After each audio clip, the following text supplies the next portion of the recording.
Hello, and welcome to And Now You Know. I'm Teresa, and tonight I'll be answering the question, are performance-enhancing drugs banned in the Special Olympics? We all know how strict the Olympics are when it comes to PEDs. It seems like every time the Olympics come around, there's always someone who gets busted. Fun fact, significantly more anti-doping violations occurred during the Summer Olympics than the Winter Olympics. But what about the Special Olympics? What's their stance on it?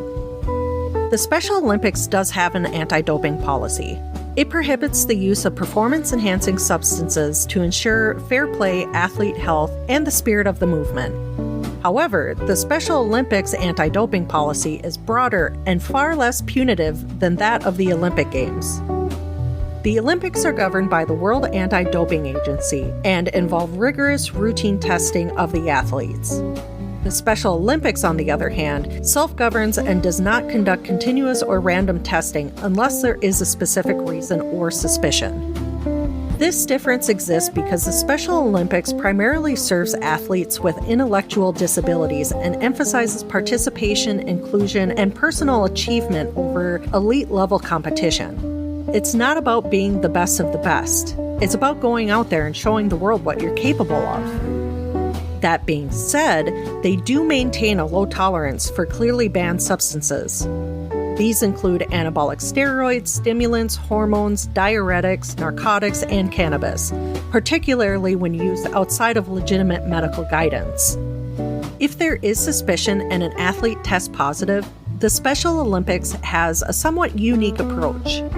Athletes may still face disqualification and sanctions, but the organization places a strong emphasis on education, both for the athlete and their coaches or support team. And this is in regards to the fairness and the dangers of PED use. It is especially important because many of the athletes have underlying health or medical conditions, and certain prescribed medications can unintentionally fall into prohibited categories. Additionally, because of these conditions, the risks associated with PED use can be significantly more dangerous. Even on a good day, some of these substances can be unsafe for people with no medical issues. These can be extremely harmful for those with existing health concerns. To date, there has never been a publicly disclosed case of doping or cheating within the Special Olympics. This is largely because the organization handles such matters privately so as not to detract from the athletes or the events themselves. That said, just because nothing has been made public doesn't mean issues have never occurred. It's understandable why situations like this are kept private.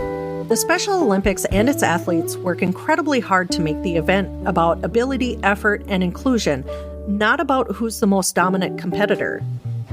It's never meant to be a showcase of elitism, and public scandals would create an unnecessary black eye. I feel like I can't talk about cheating in the Special Olympics without bringing up the movie The Ringer. If you don't remember, it was a 2005 movie starring Johnny Knoxville. The premise is that Knoxville's character fakes a disability in order to compete in and win the Special Olympics as part of a bet. At first glance, it sounds extremely offensive and disparaging, but it turned out to be anything but. The Farrelly brothers, who wrote and produced the film, approached then Special Olympics chairman Tim Shriver about working directly with the organization. Shriver was initially hesitant and cautious due to concerns about potential controversy or the athletes being mocked. The movie ultimately featured around 200 real Special Olympic athletes, with several appearing in main roles. Knoxville's character is repeatedly the punchline of the jokes, while the athletes with disabilities are portrayed as witty, perceptive, and often very aware of his ruse. His character goes in assuming it will be easy because he's able-bodied, only to be shown time and time again how hard everyone trains and how seriously they take the competition. Despite some early backlash, the overall response to the film was extremely positive.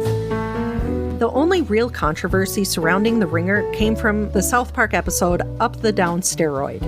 That episode aired in 2004 while The Ringer was released in 2005. Matt Stone and Trey Parker accused the Farrelly brothers of stealing their premise. The episode centers on Jimmy using steroids to gain a competitive edge, a storyline actually inspired by a 1993 HBO after-school special, A Body to Die For, the Aaron Henry story. The episode's B-plot involves Cartman pretending to be disabled to win the Special Olympics. However, the Farrelly brothers had already been working with the Special Olympics for several years prior to both the episode's airing and even the film's release. While Matt and Trace still feel strongly about it, it appears to be a case of parallel thinking.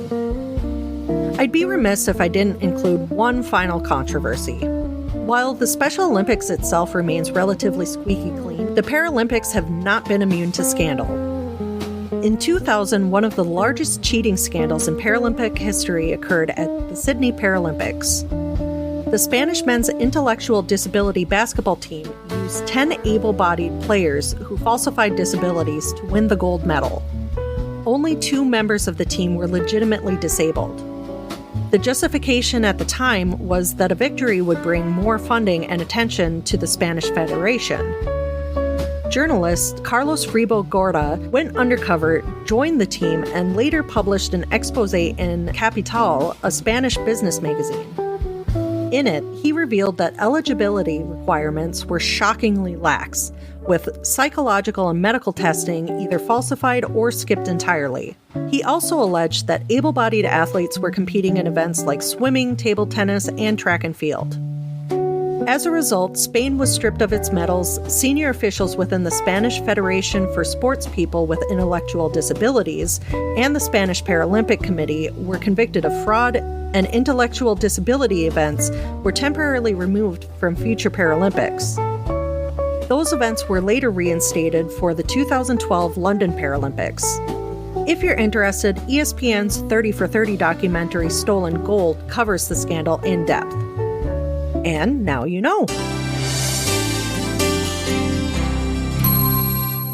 If you have any questions you'd like answered, feel free to send me a message on Twitter at ANYKShow or email me at andnowyouknowshow@gmail.com. Until next time.